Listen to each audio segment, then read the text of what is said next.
네, 여러분들 다시 만나게 되어서 참 반갑고 좋습니다. 방송으로 또 함께하는 여러분들 모두에게도 하나님 은혜 주시기를 원합니다. 우리 좌우에 있는 형제자매들 이렇게 한번 축복해 볼까요? 하나님께서 당신을 기다리셨습니다. 아멘. 하나님 언제나 나한테 응답하세요 라고 우리는 그렇게 이야기하지만은 언제나 하나님 우리를 기다리고 계십니다. 그걸 우리가 꼭 기억하고 있어야 돼요. 관계 때문에 상처받고 관계 때문에 아파하는 모든 분들, 혹은 관계 때문에 이렇게 끙끙 앓고 있는 모든 사람들에게 오늘의 말씀은 참 많은 것을 이야기해 주는 말씀입니다.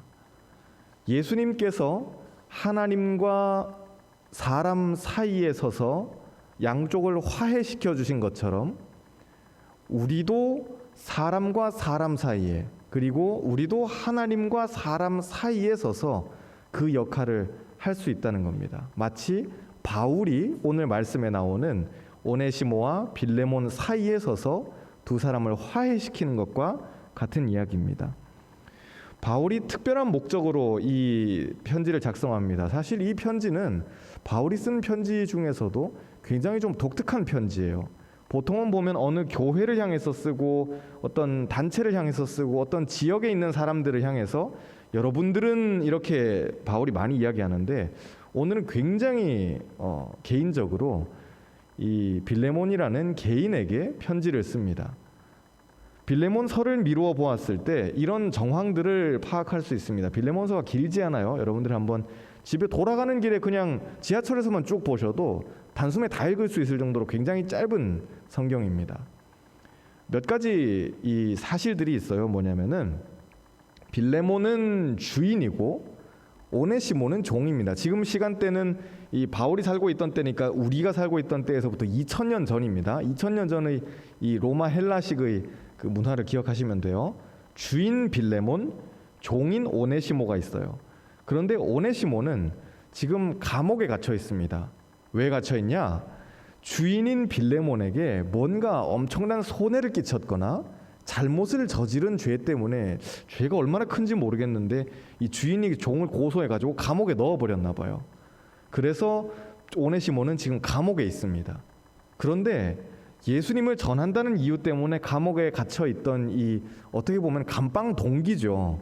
같이 감옥에 갇혀있던 바울에게 오네시모가 전도되어서 그렇게 예수님을 믿게 되고, 그 오네시모를 저는 선생님 여차저차한 사정이 있어서 이렇게 감옥에 오게 됐습니다라고 이야기하는 이 오네시모의 이야기를 다 듣고 난 다음에 바울이 그의 주인인 빌레몬에게 내가 이렇게 권합니다. 빌레몬도 예수님 믿는 사람이었나 봐요. 그래서 이 사도인 바울이 빌레몬에게 종인 오네시모를 좋게 이야기해주고 있는 것입니다. 오네시모가 형을 다 채우고 석방이 된다 하더라도 사실 빌레몬의 집으로 다시 돌아갈 수 있을까요? 못 돌아갈까요? 못 돌아가요. 여러분이 주인 같으면은 여러분의 회사에, 여러분의 가정에 막대한 손해를 끼치고 그렇게 감옥에 갇힌 그런 사람을 무슨 정신으로 다시 받아줄 수 있겠어요? 우리 같으면 못합니다. 저도 마찬가지고 저한테 손해 끼친 사람과 다시 같이 일하라? 그 사람을 가족처럼 받아주라? 이건 참 어려운 일인 것 같아요. 사실 빌레몬을 오네시모를 빌레몬이 다시 받아줄 의무가 있는 것도 아니죠. 난 너 싫어. 왜 내가 너랑 같이 있어야 되지? 라고 이야기할 수 있는데, 바울은 이런 갈등 상황을 앞에 두고 굉장히 좀 독특한 접근을 합니다. 그게 뭐냐면은 각 지체들을 불러요. 1절에 보면 이런 이야기가 나옵니다. 1절, 2절 한번 읽어볼까요? 오늘 말씀은 따로 자막 없습니다. 같이 여러분들의 말씀을 보면서 1절, 2절을 읽어볼게요. 시작. 그리스도 예수를 위하여 갇힌 자 된 바울과 및 형제 디모데는 우리의 사랑을 받는 자요 동역자인 빌레몬과 자매 아비아와 우리와 함께 병사된 아키뽀와 내 집에 있는 교회에 편지하노니. 각 지체들의 이름을 다 불러줘요. 불러주는데 바울이 다른 이 편지와 조금 차별점을 두는 것은 무엇이냐면은, 나는 바울입니다. 나는 그리스도 예수를 위해서 갇힌 사람입니다 라고 자기가 지금 뭐 하는 사람인지를 이야기해 주는 거예요. 그리고 디모데를 가리켜서 그냥 디모데를 하지 않고 이 사람은 my brother예요. 나의 형제. 그리스도 예수 안에서 형제나 다름없는 디모데라고 이야기합니다. 이런 리더십은 참 대단하죠. 바울과 디모데는 나이 차이가 많았거든요. 요즘으로 따지면은 이제 곧 은퇴를 앞두고 있는 목사님과 갓 교회에 부임한 전도사님 뻘 되는 이 정도 차이가 되는 거예요.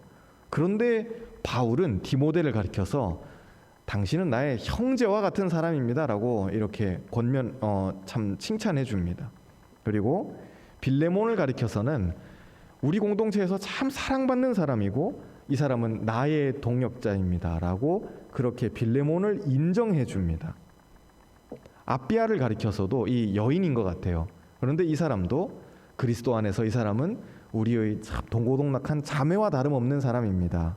그리고 아키뽀를 가리켜서도 이 사람 좀 성질이 있는 사람이었나 봐요. 그런데 예수님 믿고 난 다음에 그는 그리스도의 병사입니다. 나가서 싸울 수 있는 사람이고 하나님의 일을 하는 사람입니다라고 굉장히 아키뽀를 높이 들어서 평가해 주죠.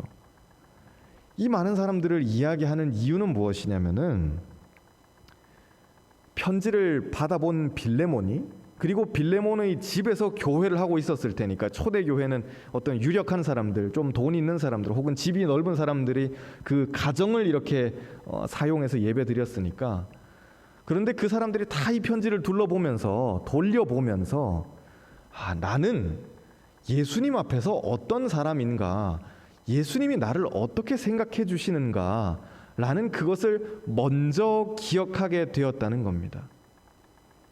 관계의 어려움을 겪고 있는 여러분들 모두가 나는 예수님 앞에서 누구인지를 먼저 기억해야 된다는 거예요. 빌레몬은 오네시모 싫습니다. 난 저 사람 못 받아줍니다 라고 할 때 바울은 빌레몬 당신이 누구인지를 먼저 기억하십시오 라고 그의 정체성을 일깨워주는 말을 하는 거예요. 여러분이 관계 때문에 어렵죠. 나는 그 사람 다시 만나고 싶지 않아요. 그 사람 내 마음을 아프게 하는 사람이에요. 그런데 내일 회사 가면 또 만나야 돼요. 우리가 일이 어려운 건 일 자체가 어렵다기보다는 직장 가면 만나기 싫은 그 사람이 있으니까는 그런 거죠. 일은 사실 다 어려워요. 세상에 일이 쉬운 직장이 어디 있나요? 그런데 일은 그래도 배우고 내가 익히면 할 수 있는데 사람은 바뀌나요? 안 바뀌나요? 사람은 안 바뀌거든요. 그 사람이 날 괴롭게 하는 사람이고 나랑 안 맞는 사람이면 영원히 그렇습니다. 갑자기 사람이 변하지 않아요. 갑자기 변하면 어떻게 된다? 곧 죽을 때가 가까운 거예요. 사람이 변하지 않거든요. 그래서 일은 좀 어려워도 사람이 팀워크가 괜찮고 참 이 사람 내 마음을 알아주는 사람이다. 그렇게 직장에 있으면은 혹은 학교에서 친구들끼리 이렇게 있으면은 가족끼리 그런 사람이 있으면 견딜만 한데 도저히 나하고 안 맞는 사람이 있으면은 가족도 떠나버리고 싶고 도저히 나하고 안 맞는 사람이 있으면 직장도 관둬버리고 싶고 학교도 딴 데 가고 싶은 것이 우리의 솔직한 마음입니다. 결국 일 때문에 그만두는 것이 아니라 사람 때문에 그만두는 것이죠. 그런데 이 모든 갈등 앞에서 바울은 하나님의 마음으로 당신이 어떤 사람인지 그 정체성을 기억하십시오라고 먼저 권하고 있다라는 겁니다. 정체성을 잃어버리면 그것은 죽은 것이나 다름없기 때문에 그래요. 정체성을 잃어버린 학생이 과연 학생이라고 할 수 있을까요? 그 사람은 더 이상 학생이 아니에요. 그냥 수업 시간에 앉아는 있을지 모르겠지만은 영혼이 이미 떠나가 버린 그 학생은 더 이상 그 학교의 학생이라고 할 수 없어요. 의미가 없잖아요. 너 왜 거기 앉아 있니? 라고 했을 때 대답하지 못하는 그런 학생은 미안하지만 그 학교의 학생이라고 할 수 없어요. 내가 딴 회사 이직하고 싶은 그 생각만 24시간 하는 그런 직원 같으면은 그 직원은 더 이상 그 회사의 직원이라고 할 수가 없어요.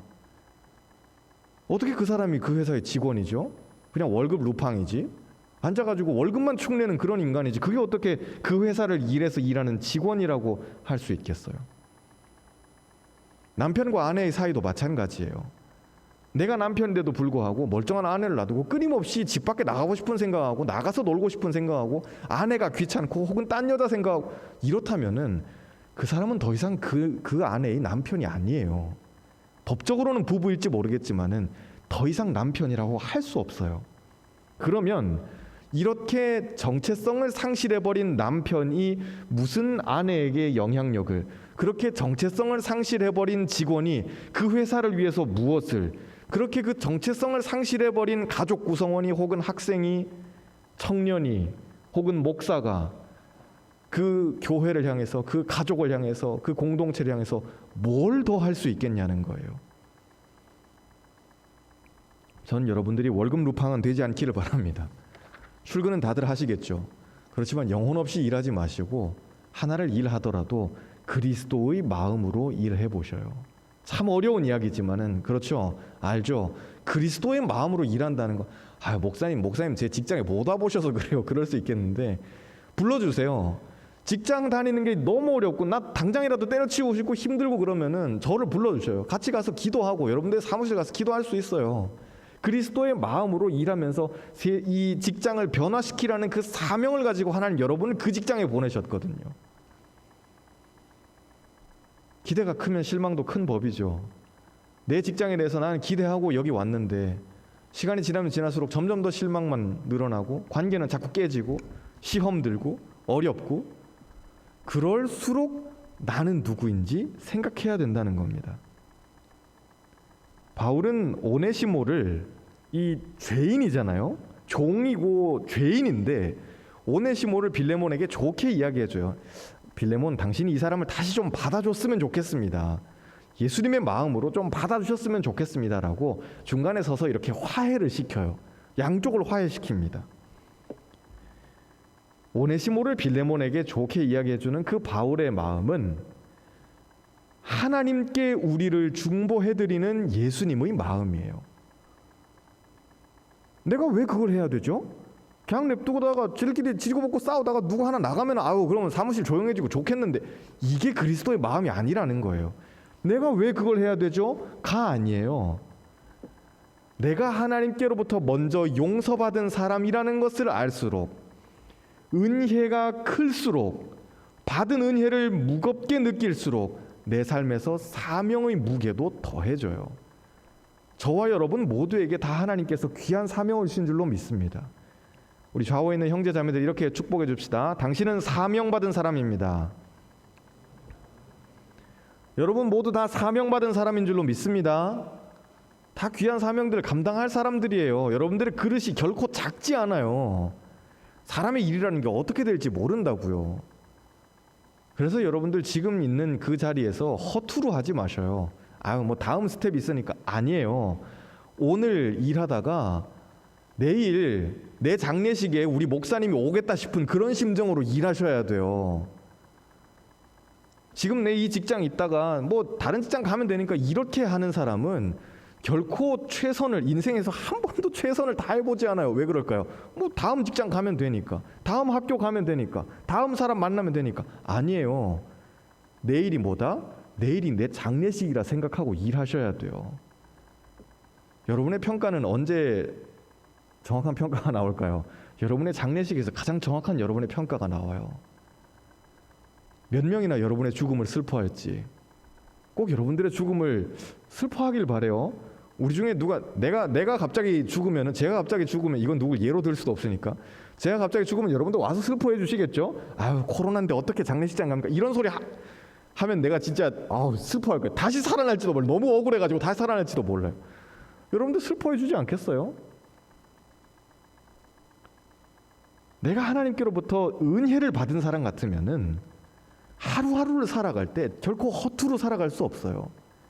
내가 진짜 하나님께로부터 용서를 받은 사람이라면은 다른 사람을 용서하는데 절대 인색할 수 없어요. 절대 용서할 수 없다. 이런 건 예수 믿는 사람에게는 있을 수 없는 이야기예요.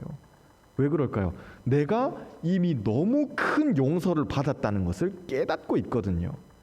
하나님의 은혜가 가볍게 느껴지니까 용서를 해주셨다니까 감사합니다 이러니까는 다른 사람에게 절대 용서해 줄 수 없다 이렇게 돼버리는 거예요. 바울은 빌레몬에게 이야기할 때 강제로 이야기하지 않아요. 교회에서는 사실 바울이 지도자고 빌레몬은 따라가는 사람인데도 불구하고 목사가 말하는데 들어야지 이런 소리 하지 않아요. 바울은 그렇게 얘기하지 않고 정말로 정중하게 꼭 좀 해주셨으면 좋겠습니다. 예수님의 마음으로 꼭 좀. 바울이 몇 번이나 이렇게 부탁을 해요. 자기는 지도자고 빌레몬은 따라가는 사람인데도 불구하고 부탁해요. 사랑은 무례하지 않기 때문에 그래요. 저를 따라 한번 하겠습니다. 사랑은 무례하지 않습니다. 예의 바르다고 했을 때 그것은 뭐 옷을 잘 갖춰 입고 뭐 인사를 잘하고 그런 것도 있겠지만은 무례하지 않다. 고린도전서 13장에서 이야기하는 사랑은 무례하지 않다의 그 무례하지 않다는 것은 언제나 그 사람의 인생에 뭐가 있는 거예요? 상대방이 있는 거예요. 나 혼자 산다 이게 아니에요. 그건 그리스도인의 정신이 아니에요. 언제나 그리스도인은 같이 사는 것을 늘 생각하는 사람이에요. 저는 목사님 혼자 책 보는 거 좋아하는데요. 뭐 혼자 음악 듣고 개인적인 그런 취향은 다를 수 있죠. 저도 그래요. 그런데 주님께서 나를 불러주셨다는 그 사명이 있는데 어떻게 혼자 살 생각을 하겠어요? 어제 있었던 일인데 어제 아들하고 같이 여기 그 다산동 성곽 길이 있잖아요. 여기서부터 우리 집에서부터 저희 집에서부터 시작해가지고 장충체육관 지나서 저기 동국대학교 지나가지고 번연트리 지나서 저기 국립극장 그리고 남산타워까지 여러분들 길이 좀 그려지세요? 이 동네 사시는 분들은 뭐야 그 길을 어딜랑 같이 걸어갔다고 이제 이러실 수 있는데 한참 걸려서 걸어 올라갔었어요. 땀 막 빨빨 흘리면서 걸어가는데 잠깐 앉아가지고 이렇게 쉬는데 우유 먹으면서 잠깐 쉬고 있는데 웬 수녀님이 저쪽에서 그쪽도 이제 산책을 나오셨나 봐요. 이렇게 걸어오시더니만은 나뭇가지가 이렇게 길에 놓여 있는데 그걸 괜히 들어가지고 이렇게 저쪽으로 휙 하고 치우고는 다시 또 이렇게 가시더라고요. 근데 어진이가 그걸 보면서 아빠 저 수녀님은 왜 나뭇가지를 치우는 거야? 그래서 뒤에 지나가는 사람 걸리면은 넘어질 수도 있고 그러니까는 그래서 치운 것 같아. 그랬더니만은 좀 멋있다 그러더라고요. 이게 어린 아이들의 입장에서는 나만 안 걸리고 팔짝 넘어가면 되는 거지 라고 생각을 할 텐데 남을 위해서 사실 누가 걸릴지 안 걸릴지 그거 어떻게 알아요? 그리고 내가 치워도 안 치워도 그게 무슨 상관이에요. 그런데 내가 이거 하나 치움을 통해서 뒤에 걸려 넘어질 수도 있는 사람 혹은 오후를 망칠 수도 있는 그 사람의 만나보지도 않은 그 사람까지도 배려하는 그것이 몸에 배어 있는 거예요. 그건 사실 엄청난 훈련이거든요. 영성은 3시간씩 주여 하는 그게 영성이 아니에요. 길거리 걸어가다가 나하고 아무 상관이 없는 그 나뭇가지 하나 치우는 그게 영성이에요. 대천덕 신부님은 영성에 대해서 그런 이야기를 하셨어요. 목사님들의 영성은 뭔지 아십니까? 집에 들어갈 때 신발을 어떻게 벗는지 보면 그 사람의 영성이 다 드러납니다. 양말을 벗을 때 어떻게 벗는지 보면은 그 목사님의 영성이 그때 다 드러납니다. 특히 우리 형제 여러분들 이 부분은 잘 들으세요. 운전할 때 길에 나섰을 때 그 사람의 영성이 다 드러납니다 라는 거예요. 저는 첫째 둘째는 그래도 나는 옷은 나름대로 잘 보고 양말도 이렇게 휙휙 뒤집어서 안 괜찮은데 라고 생각했는데 세 번째에서 완전히 두들겨 맞았어요. 운전할 때 나의 영성은 그때 다 드러나요. 사랑이 무례하지 않다라고 했었을 때 그 무례는 언제나 남과 같이 가는 거예요. 무례가 뭐예요? 나만 생각하는 거예요. 무례는 뭘까요? 나 말하고 싶은 대로 그냥 이야기해버리는 거예요. 내가 기분이 나쁘니까 그냥 나는 내 말하는 대로 해버리겠어. 그리고 나는 뒤끝이 없는 인간이야. 너한테 2번 이야기 안 해. 아니 근데 자기는 혼자 뒤끝이 없을지 모르겠지만은 상처받은 그 사람은 on and 이 돼버리잖아요.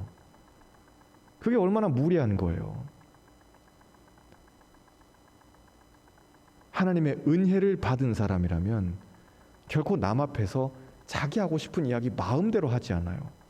내가 선임인데, 내가 먼저 왔는데, 내가 나이가 많은데, 혹은 내가 뭔데 는 식으로 이야기한다면은 그것은 그리스도의 마음이 아니라는 거예요. 나는 무익합니다. 나는 아무것도 아니었습니다. 오늘 우리 찬양하는 것처럼 규리가 선곡을 잘해줬는데 나는 아무것도 아니었습니다. 그러나 이제는 그리스도로 인해서가 되니까 유익한 존재가 되는 거니까 상대방을 대할 때도 나 사실 아무것도 아니었는데요. 원래 아무것도 아니었는데 그래도 하나님 은혜를 주셔가지고 당신 앞에 이렇게 서 있는 거예요 라고 이야기한다면 모든 사람들을 대할 때 결코 함부로 하지 못한다는 거예요. 내 주제를 알거든요. 내 처지를 알거든요. 바울은 교회의 리더고 지도자고 정말로 뛰어난 사도였음에도 불구하고 이 오네시모 사실 뭐 안 해줘도 그만이잖아요. 너야 뭐 출소해가지고 어딜 가든 말든 뭔 상관이야. 가 우리의 솔직한 마음이라고요. 귀찮잖아요. 아유 가뜩이나 바빠 죽겠는데 내가 너까지 뭐 챙겨주냐. 누가 나한테 뭐 시킨 것도 아니고 부탁한 것도 아니고 이게 뭐 돈 되는 것도 아니고 내가 널 왜 챙겨주냐. 가 되는 건데 그리스도의 마음이 그 안에 있으니까 나하고 아무 상관이 없는 오네시모인데 이 사람 챙겨가지고 내가 그냥 마구 이야기해버릴 수도 있는데 빌레몬에게 부탁하면서 정중하게 사정까지 해가면서 이렇게 해주는. 근데 그러면 빌레몬의 오네시모를 바울이 이렇게까지 이야기해주는데 받았을까요? 안 받았을까요? 받아주죠. 그러면 받아줄 수밖에 없어요. 오네시모가 감옥에서 쫓겨나고 난 다음에 다시는 예수님과 상관없는 삶을 살 수도 있었을 텐데 바울이 이렇게 애써줌을 통해서 오네시모 한 사람의 영혼이 구원받는 거예요. 우리가 눈을 뜨면 그게 보이는 거예요. 눈 감고 보지 않으면은 혹은 못 보는 사람의 삶은 딱 눈앞에 있는 이것만 봐요. 그러니까 나한테 손해가 되냐 아니면 이익이 되냐. 지금 여러분들의 친구, 예수님 모르는 여러분의 직장 동료들 딱 판단하는 기준이 그거잖아요. 이게 지금 나한테 이득이 되냐 혹은 이득이 안 되냐. 계산하잖아요. 얼마나 많은 여러분들 사회에서 만나면서 머릿속에서 계산기 이렇게 돌아가는 사람들 얼마나 많이 있어요. 사실 교회에도 많아요. 되게 냄새나요. 이런 표현을 써서 죄송한데 계산하면은 계산기 돌아가는 게 저한테 보여요. 되게 냄새가 나요. 싫어요. 그냥 그리스도인이라면은 바보처럼 계산하지 말고 그냥 한번 살아보시라는 거예요. 믿고 말씀대로 그냥 한번 살아보시라는 거예요. 그렇게 해서 여러분들이 씨앗을 뿌리잖아요. 바울이 오늘 한 것처럼 씨앗을 뿌려요. 오네시모 이 사람 챙겨준다 그래서 뭐 오네시모가 이 사람 종이신 분인데 바울을 위해서 뭘 해줄 수 있겠어요. 사실 출소를 한다 한들. 그런데 바울이 오네시모에게 좋게 이야기해주고 빌레몬에게 사정하고 자기가 그리스도의 마음으로 이렇게 권면하니까 오네시모의 이름이 영원히 하나님의 말씀에 남게 돼요. 이 사람 분명히 구원받았을 거라고요. 그리고 오네시모가 자기가 구원받은 이 감사함과 감격을 그리고 바울에 대한 이 감사하는 마음을 아유 잘 이야기해 주셔서 고맙네. 다시 주인 집에 들어와가지고 일할 수 있도록 밥 벌어 먹고 살 수 있게 해주셔서 참 고맙네. 그러고는 입 닦아 먹고 말았을까요? 아니라고요. 어쩌면 되게 별 볼 일 없는 이 평범한 한 남자의 인생을 바울은 굉장히 많은 걸 바꿔버리게 돼요. 여러분이 하는 행동이 딱 그렇게 될 수 있어요. 여러분이 아무 생각 없이 몸에 배어있는 이 선함으로 훈련받은 대로 나가는 그 선함으로 부드럽게 권면해주는 그 사랑의 말로 인사로 아, 참 많이 사랑해, 많이 아껴, 많이 참 좋아해, 내가 널 위해서 기도할게 이런 사랑의 이야기들, 격려해주는 이야기들 밥 한 그릇 사주는 거 야 마을장이 밥 한 그릇 사줄게 이런 이야기 해주는 거 찬양팀 한번 같이 할래? 너 되게 잘할 수 있을 것 같은데 이런 권면해주는 것들 여러분하고 상관 있어요? 사실 상관없어요. 그 친구가 찬양팀을 하든 말든 나랑 같이 뭐 밥을 먹든 말든 교회에 뭐 열심히 나오든 말든 그런데 내가 그렇게 함으로써 그 사람의 삶이 바뀌게 되었을 때 얼마나 많은 영적인 나비 효과가 나오게 될지 우리는 가늠할 수 없거든요. 그렇기 때문에 최선을 다해서 섬겨야 되는 거예요. 사랑은 사람을 품는 능력이에요. 하나님께로부터 오는 것이기 때문에 사람은 사랑할 수 없어요. 목사님 저는 너무 사랑의 마음이 없는 것 같아요. 아이 정답이에요. 왜 그럴까요? 그건 네가 인간이기 때문에 그래요. 내가 인간이잖아요. 그래서 나는 애초에 사랑할 마음이 없는 거예요. 그거 정확하게 본 거예요. 나는 사람인데도 불구하고 하나님하고 아무 상관이 없는 사람인데 그냥 막 사랑하는 마음이 막 일어나고 그런다 그러면은 그건 하나님 진짜 특별한 은혜를 주시는 사람이에요. 그런데 나는 사람이기에 죄인이기에 사랑할 능력이 없는데 하나님께로부터 사랑을 다운받아서 그대로 트랜스퍼 해주는 거예요. 흘려 보내주는 거예요. 그래서 우리는 하나님께로부터 사랑을 받아야 돼요.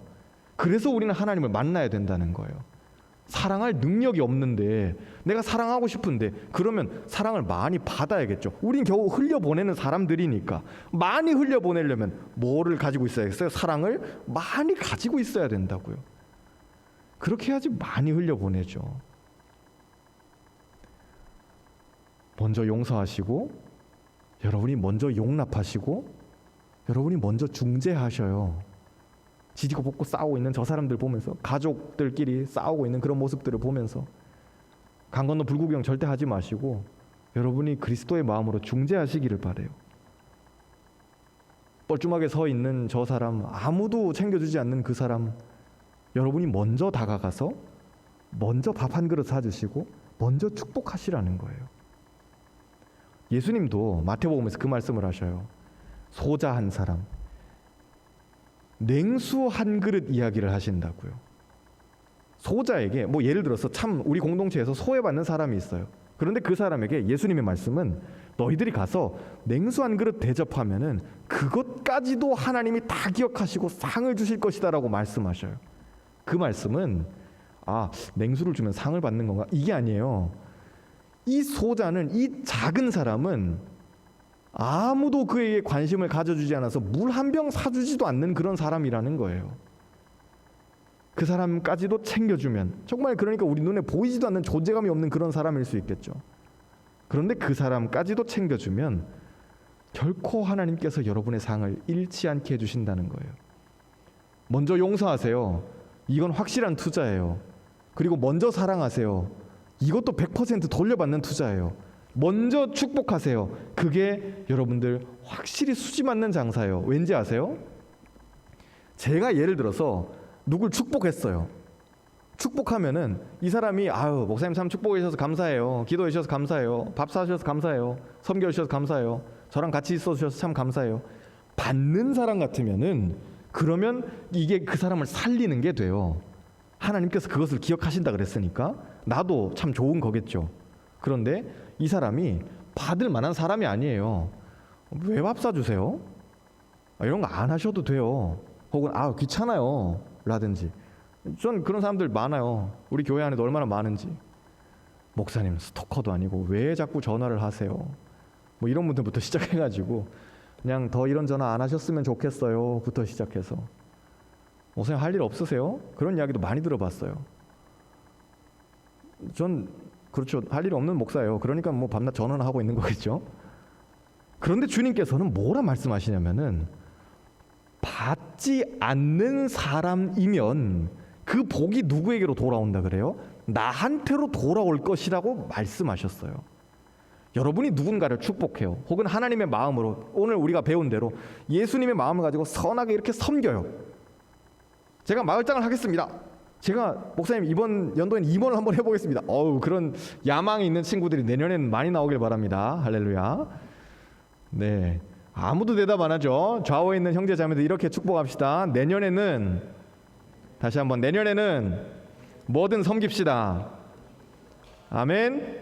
네, 마을장, 임원, 찬양팀 뭐가 됐든 요 셋 중에 하나는 꼭 하세요. 약간 전군의 간부화 뭐 이런 느낌인데 마을장, 임원, 찬양팀 뭐 셋 중에 하나는 꼭 하셔요. 여러분 얼마나 행복해요. 근데 그 사람이 받을 만한 사람이 아니면은 그 복이 누구한테 돌아온다? 나한테로 돌아와요.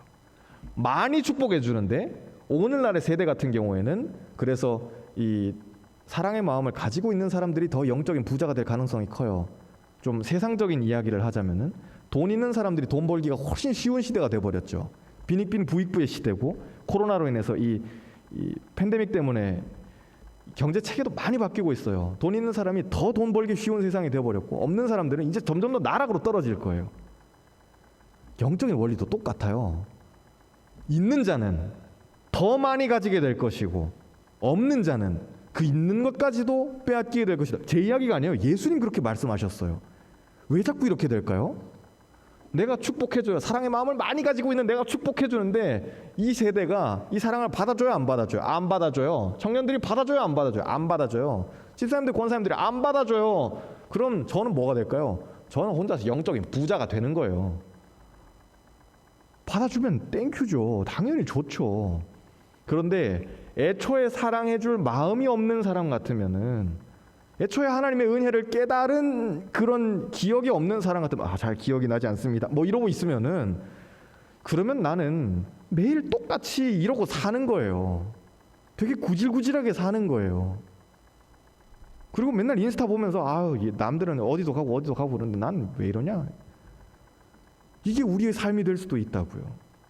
그런데 주님께서 우리에게 제시하시는 삶은, 예전에 나는 무익했습니다.